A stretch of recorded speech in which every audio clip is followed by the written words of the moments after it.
Hello दोस्तों, तो कैसे हैं आप सब। आशा करता हूँ आप ठीक होंगे, स्वस्थ होंगे, अपनी पढ़ाई जो है नियमित रूप से कर रहे होंगे। आज का अपना टॉपिक क्या है? ब्रह्मपुत्र नदी।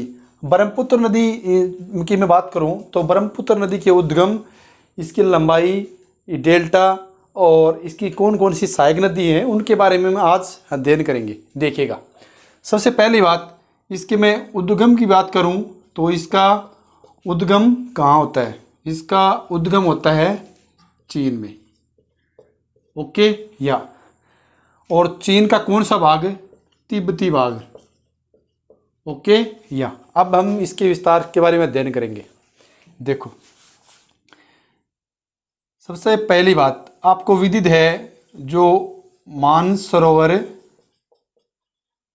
जो झील है, मानसरोवर झील के पास से इसका उद्गम होता है। और मानसरोवर झील के पास से कौन सा स्थान?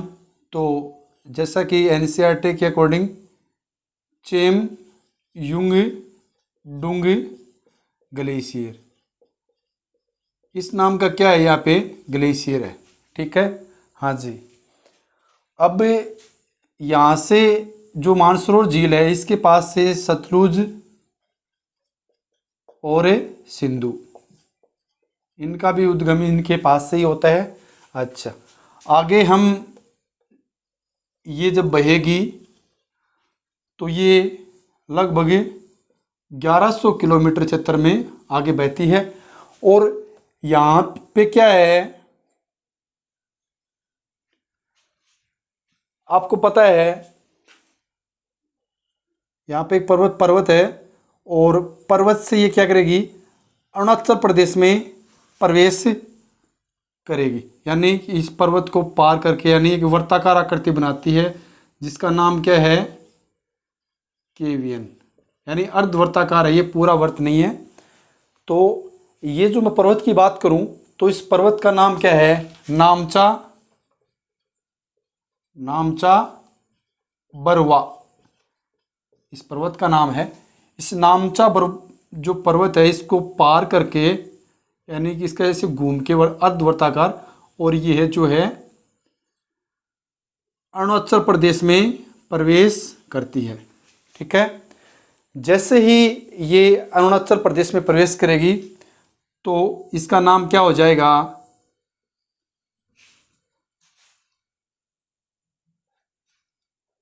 सांग, इसका नाम हो जाएगा दिहांग। क्या नाम हो जाएगा? दिहांग। और तिब्बत में इसका नाम क्या है? सांगपू। ठीक है, हाँ जी। अब मैं आपको बता देता हूँ, इसके नामों में आपको कंफ्यूज नहीं होना है। देखो, पहला नाम क्या है? सांगपो। ओके, सांगपो कहाँ? तिब्बत में, यानी कि चीन में। और उसके बाद दिहांग। ओके या दिहांग के बाद में क्या है? ब्रह्मपुत्र। और ब्रह्मपुत्र, इसका नाम कहाँ होता है? असम में। उसके बाद इसका नाम बांग्लादेश में क्या है? जमुना। ठीक है, और जमुना के बाद में ये किस नाम से बहती है? पद्मा के नाम से। ठीक है, और पद्मा के बाद में ये किस नाम से बहती है? मेघना के नाम से। और मेघना के बाद ये सीधी बंगाल की खाड़ी में गिर जाती है। ठीक है, यहाँ तक आपको पता है इन नामों के बारे में? अच्छी बात है, नहीं पता है तो अपनी साथ साथ में नोटबुक में इसको नोट कर लो। या आगे देखो, इसको मैं रफ कर देता हूँ। अब देखो, सांगपो नदी नामचा बर्मा को पार करते हुए और ये अर्धवर्त बनाया। जैसे ही ये जो है अरुणाचल प्रदेश में प्रवेश कर, आपको विदित है इस बात का कि यहाँ क्या है? अरुणाचल प्रदेश है, और यहाँ क्या है? असम है। और यहाँ ऊपरी इलाका क्या हो गया? तिब्बत वाला इलाका। ठीक है, हाँ जी। और यहाँ क्या है? अपना बांग्लादेश। यहाँ क्या है? असम है। और ये अरुणाचल प्रदेश, ये पूर्ववर्ती क्षेत्र है। या आगे देखो, यहाँ क्या बनाता है? गार्ज बनाता है या दर्रा बनाता है। अब यहाँ देखो, मैं बात करूँ तो यहाँ कौन सा दर्रा बनाता है? यांग याक दर्रा बनाता है। ठीक है, याद रखना एक बात, जैसे ही ये सांगपो अरुणाचल प्रदेश में प्रवेश करेगी तो ये यांग याक दर्रे का निर्माण करती है और अरुणाचल प्रदेश में इसको दिहांग के नाम से जाना जाता है। ओके, अब देखो आगे। अब ये नदी ऐसे बहती हुई और ऐसे ये बंगाली खाड़ी में गिर जाती है। अब यहाँ मैं बात करूँ तो इसकी दिहांग की सहायक नदी, पहली सहायक नदी की मैं बात करूं तो कौन सी है? दिबांग। अच्छा जी, दिबांग में मिल जाएगा, कई जगह आपको सिकांग में मिल जाएगा, एक ही बात। अब ये जो दिबांग नदी है, ये जो सिकांग नदी है, इसका उद्गम की मैं बात करूं, इसका उद्गम कहाँ होता है? मिसमी की पहाड़ी से। ओके, अब ये मिसमी की पहाड़ी कहाँ है? ये अरुणाचल प्रदेश में है। कहाँ? अरुणाचल प्रदेश में। फिर दूसरी इसकी सहायक नदी कौन सी है? कौन सी है? लोहनी। कौन सी है? लोहनी। लोहनी में मिल जाएगा आपको, लोहित भी मिल जाएगा, लोहनी या लोहित एक ही बात,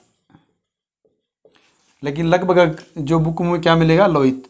अब लोहित नदी का उद्गम कहाँ है? तो इसका उद्गम है जलायु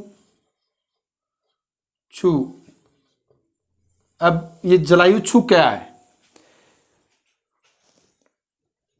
आपको बता दूं, ये जो जलायु छू है ये क्या है? एक ग्लेशियर है। क्या है?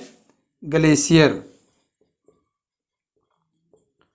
अब आगे देखो, अब आप साथ साथ में इसको अगर समझने में प्रॉब्लम है मैं आपको बता दूं, ये जो नदियां हैं ये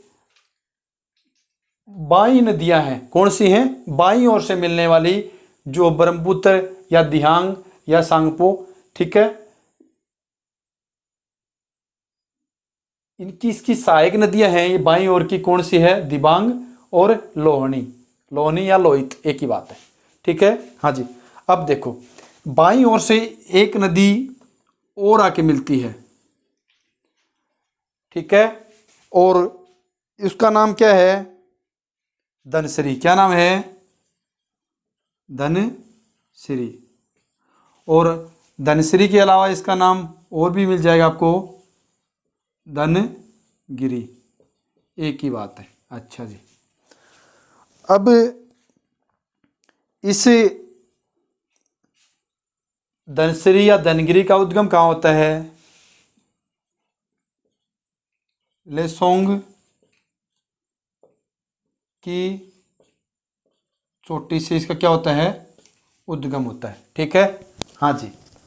उसके बाद एक और छोटी सी नदी है जो कहाँ की है? असम की है। ठीक है, और ये कहाँ है? ये नागालैंड में है। ठीक है, हाँ जी। और ये जलायु ग्लेशियर कहाँ है? ये भी अरुणाचल प्रदेश में है और ये नागालैंड में है। ठीक है, और असम से और इसकी सहायक नदी बनती है, वो कौन सी है? कपिली। ठीक है, हाँ जी। अब देखो,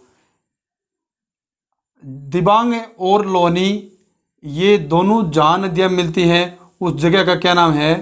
सदिया। ठीक है, हाँ।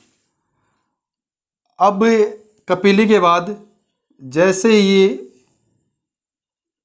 ये धुबरी में प्रवेश करेगी। प्रवेश करने के बाद ये असम का क्या है, बॉर्डर है, ठीक है। यानी इस नदी का अंतिम छोर है। उसके बाद ये किस में प्रवेश करेगी, बांग्लादेश में। किस में, बांग्लादेश में। अच्छा जी, अब देखो, अब पूर्ववर्ती नदियों में से एक नदी और यहाँ जो है ब्रह्मपुत्र की सहायक नदी बनती है। वो कौन सी है, मेघना। कौन सी, मेघना। ये जो मेघना है इसको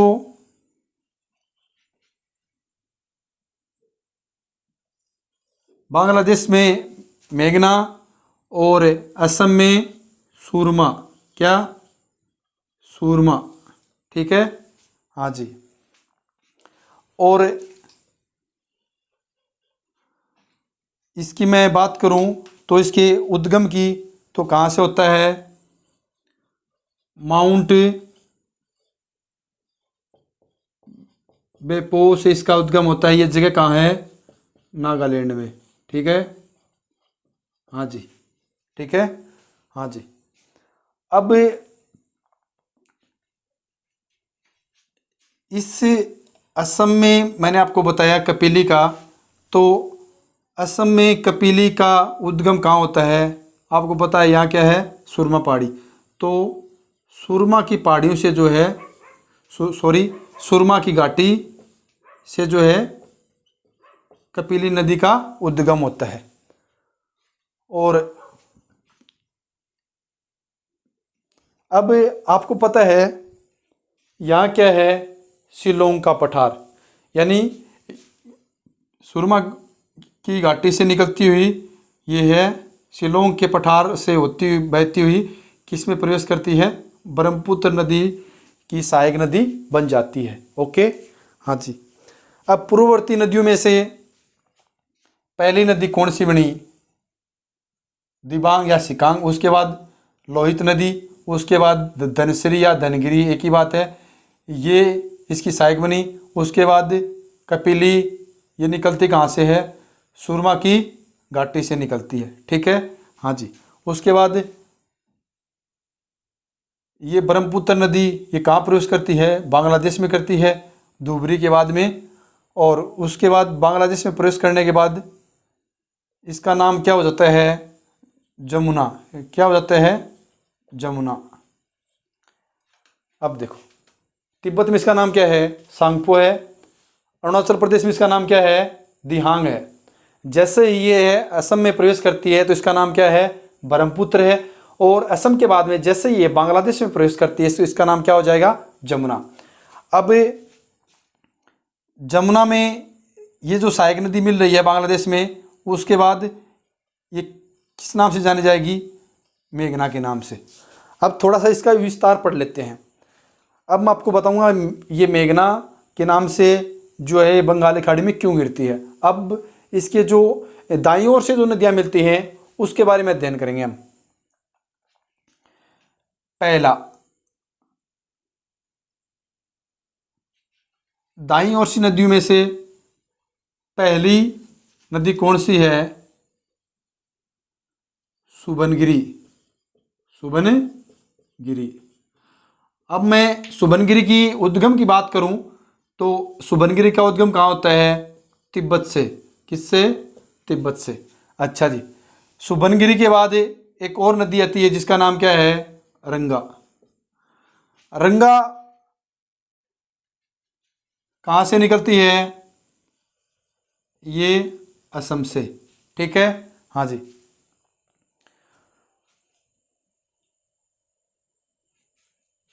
सॉरी, कहाँ से निकलती है, अरुणाचल प्रदेश से। कहाँ से, अरुणाचल प्रदेश से। उसके बाद एक और नदी आके मिलती है जिसका नाम क्या है, मानस। और आपको पता है जो ये मानस नदी है ये कहाँ की है, असम की नदी है, ठीक है। हाँ जी। उसके बाद एक धुबरी के पास एक और नदी आके मिलती है जिसका नाम क्या है, संकोश। क्या नाम है, संकोश। अब ये संकोश नदी कहाँ की है, ये भूटान की है, ठीक है। हाँ जी। अब देखो एक और सहायक नदी है, किसकी, ब्रह्मपुत्र की। और ब्रह्मपुत्र आपको पता है जब बांग्लादेश में प्रवेश करती है तो इसका नाम क्या हो जाता है, जमुना। अब हम कह सकते हैं कि जमुना की एक और सहायक नदी है जिसका नाम क्या है, तीस्ता। क्या नाम है, तीस्ता। अब ये जो तीस्ता नदी है, इस तीस्ता नदी का उद्गम की मैं बात करूं तो कहाँ होता है, जम्मू ग्लेशियर, यानी जम्मू ग्लेशियर से इसका क्या होता है, उद्गम होता है। या फिर मैं आपको बता दूं, सिक्किम में क्या है, चोलामू झील है। चोलामू झील से या जम्मू ग्लेशियर से इसका क्या होता है, उद्गम होता है। यहाँ तक ओके। जैसे ही इस नदी का उद्गम होता है तो लगभग में 30 या 40 किलोमीटर के क्षेत्र में एक और नदी आके मिलती है जिसका नाम क्या है, रंगिनी। अब ये रंगिनी जो है, रंगिनी का उद्गम कहाँ होता है, सिक्किम में होता है, ठीक है। या और ये किसकी सहायक नदी बनती है, तीस्ता की। और ये तीस्ता किसकी सहायक नदी बनती है, जमुना की। ओके। या अब देख लो थोड़ा सा इसका विस्तार है।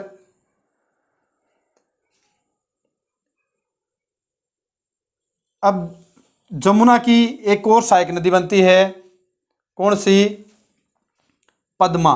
और ये पद्मा कौन सी है, जो मैंने पिछले बताया था आपको गंगा नदी के बारे में।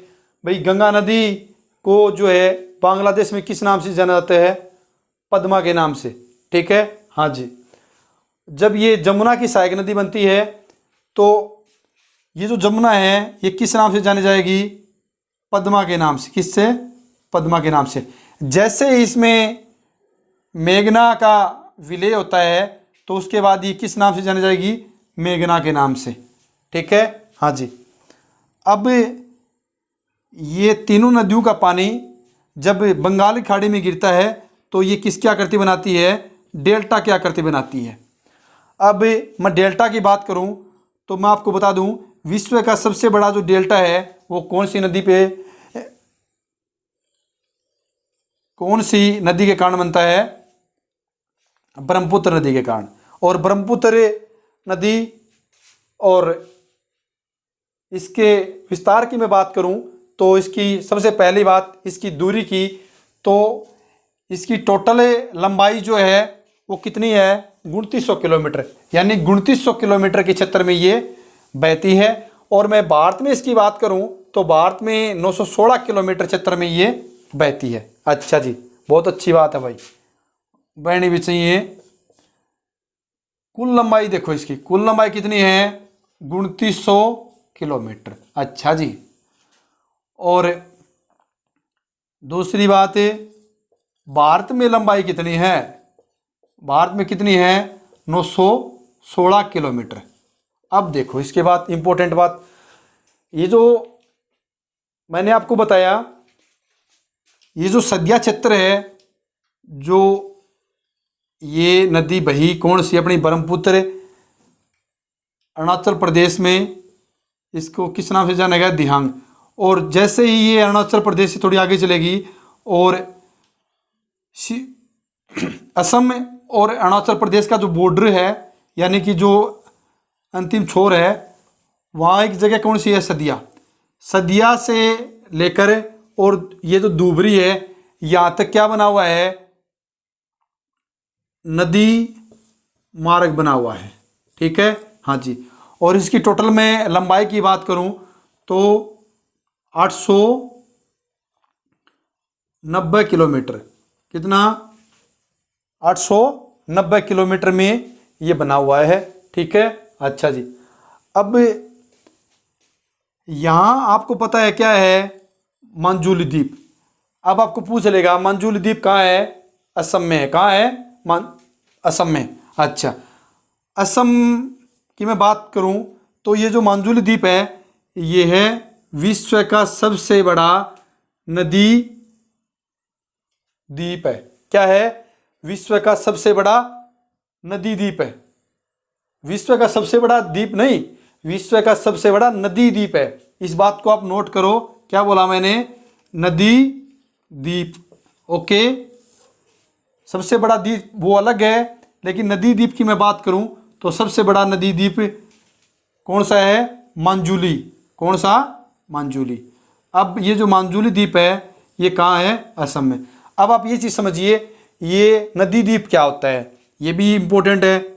देखो ये क्या बहती है? नदी। अब आपको पता है जब ये ब्रह्मपुत्र नदी तिब्बत से बहती हुई, यानी कि 5,000 किलोमीटर माइल ऊपर से जब ये बह रही है तो इसकी स्पीड बहुत तेज़ होगी, आपको पता है। और इसमें पहले से ही पानी बहुत अधिक है। जब इसमें दिहांग मिल जाएंगी और इसमें लोहित मिल जाएंगी, ऊपर से सबनगिली मिल जाएंगी, तो आपको पता है इसका जल स्तर क्या हो जाएगा? ज़्यादा हो जाएगा। और ज़्यादा होने की वजह से क्या होता है कि स्वाभाविक सी बात है भाई, इसके जो तलहटी है, तलहटी से ऊपर भी ये क्या कहेगी?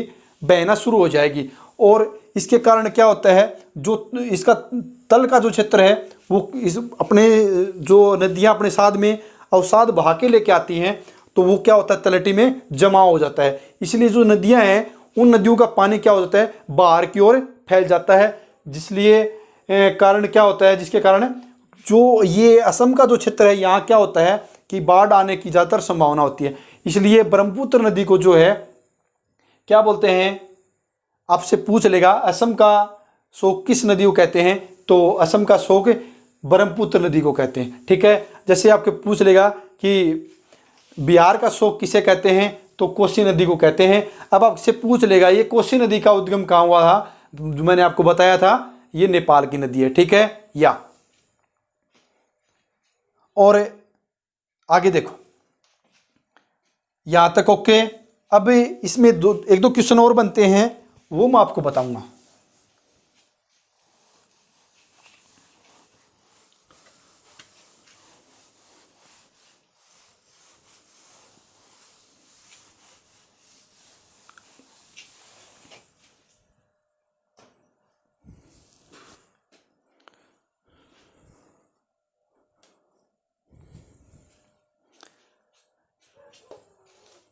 क्वेश्चन ये बनता है कि बांग्लादेश में ब्रह्मपुत्र को किस नाम से जानते हैं? स्वाभाविक सी बात है। और गुवाहाटी किस नदी के किनारे बसा हुआ है? तो आपको पता है किस नदी के किनारे बसा हुआ है? ब्रह्मपुत्र नदी के किनारे। और दार्जिलिंग में कौन सी नदी का संगम होता है? रंगिनी का होता है, क्योंकि ये रंगिनी किसकी सहायक नदी है? तीस्ता की है। और तीस्ता आके किस में मिल जाती है? जमुना में मिलती है। और जमुना कौन सी नदी है? असम वाली। असम वाली कौन सी? ब्रह्मपुत्र, जो बांग्लादेश में प्रवेश करती है। और बांग्लादेश के बाद में आपको पता है कि ये बंगाल की खाड़ी में गिरती है और विश्व का सबसे बड़ा डेल्टा बनाती है। और उस डेल्टा का क्या नाम है? सुंदरवन डेल्टा। ओके, या आज के लिए इतना है दोस्तों। मिलते हैं नेक्स्ट वीडियो में। सिंधु नदी तंत्र जो अपने आप में बहुत इंपॉर्टेंट है और बहुत बार एग्जामों में पूछा भी जाता है, इसलिए एक बार आप इसको अपनी नोटबुक में अगर नहीं उतारा है तो अपनी नोटबुक में अच्छे से उतारना और 2-4 बार इसको रिवाइज करोगे तो अच्छे से आपको आ जाएगा। कोई घबराने की बात नहीं है। सबसे पहली बात मैंने क्या बताया? ब्रह्मपुत्र नदी। ब्रह्मपुत्र नदी का उद्गम कहाँ हुआ? चेमयुंगडुंग ग्लेशियर से हुआ। और आगे ये तिब्बत में बहती हुई किस में प्रवेश करी? अरुणाचल प्रदेश में। अरुणाचल प्रदेश में इसने एक गार्ज का निर्माण किया। और यदि मैं बात करूं जो दर्रे की, तो कौन से दर्रे का निर्माण किया? यांगयाक दर्रे का निर्माण किया। और वहाँ क्या करती है कि ये पहाड़ी को काट के जब ये अरुणाचल प्रदेश में प्रवेश करती है तो इसका नाम क्या हो जाता है? दिहांग। और इसकी मैं पूर्ववर्ती नदी की बात करूं तो इसकी बाईं ओर से नदियां मिलने वाली नदियां कौन सी हैं? पहली नदी कौन सी है? दिबांग है। दिबांग के बाद में दूसरे नंबर की नदी कौन सी है? लोहनी है। ठीक है, हाँ जी, लोहनी या लोहित एक ही बात है। ठीक है। और उसके बाद आगे इसमें क्या मिलेगी, धनसिरी मिलेगी। धनसिरी के बाद में कौन सी मिलेगी, कपिली मिलेगी। और कपिली के बाद में नीचे एक और नदी मिलती है जो माउंट बेपोक से निकलती है, नागालैंड वाली, और वो किस में मिल जाती है, नीचे जमुना में मिल जाती है। और ब्रह्मपुत्र नदी जो है असम वाली, वो बांग्लादेश में किस नाम से जानी जाती है, स्वाभाविक सी बात है, जमुना के नाम से जानी जाती है, ठीक है। या अब मैंने आपको बताया दाईं ओर से नदियाँ कौन कौन सी मिलती हैं। तो पहले मैंने आपको क्या बताई, सुबनगिरी या सुबनगिरी, और या इसके अलावा एक और भी नाम है। और दूसरे नंबर की नदी कौन सी मिली इसमें, रंगा नदी मिली, जो कहाँ की है, अरुणाचल प्रदेश की है। उसके बाद में 3 नंबर नदी कौन सी मिली इसमें, मानस, और मानस कहाँ की है, असम की है। उसके बाद 4 नंबर की नदी एक और मिली इसमें, किसमें, अपने ये ब्रह्मपुत्र में, जिसका नाम क्या क्या था, मैंने आपको बताया था, जो भूटान से निकलती है, और वो किस में मिल जाती है, दुमरी के समीप ब्रह्मपुत्र में मिल जाती है। और ब्रह्मपुत्र जैसे ही ये बांग्लादेश में प्रवेश करती है तो इसका नाम क्या हो जाता है, जमुना। और बाद में इसकी यहाँ दाईं ओर से एक और नदी आके मिलती है जिसका नाम क्या है, पद्मा। पद्मा यानी कौन सी, गंगा। और जैसे ही इसमें पद्मा मिलती है तो ये जो अपनी जमुना नदी है ये किस नाम से जानी जाती है, पद्मा के नाम से। और फिर वहाँ से जो एक नदी जो मैंने आपको बताया था, बाईं ओर से कौन सी नदी बताई थी मैंने आपको, मेघना। जैसे ये मेघना इसमें मिलती है, किसमें, पद्मा में, तो इसका नाम क्या हो जाएगा, मेघना। और मेघना के बाद में सीधा ये बंगाल की खाड़ी में गिरती है, जो और किसका निर्माण करते हैं, डेल्टा का। और डेल्टा कौन सा, सुंदरबन डेल्टा। तो जय हिंद, जय भारत, वंदे मातरम। अगर वीडियो अच्छी लगी तो लाइक करें और शेयर करें, और चैनल को, जो बच्चे नहीं आए हैं वो चैनल को सब्सक्राइब करें, और वीडियो को 2-4 बार देखोगे तो अच्छे से आपको समझ आएगा। घबराने की कोई बात नहीं है। इसके 5-6 जो नाम थे वो मैंने आपको बताया। पहला नाम क्या था, सांगपो। दूसरा क्या है, दिहांग। तीसरा क्या है, ब्रह्मपुत्र। चौथा क्या है, जमुना। 5वां नाम क्या है, पद्मा। छठा नाम क्या है, मेघना। या ओके, या मिलते हैं नेक्स्ट वीडियो में।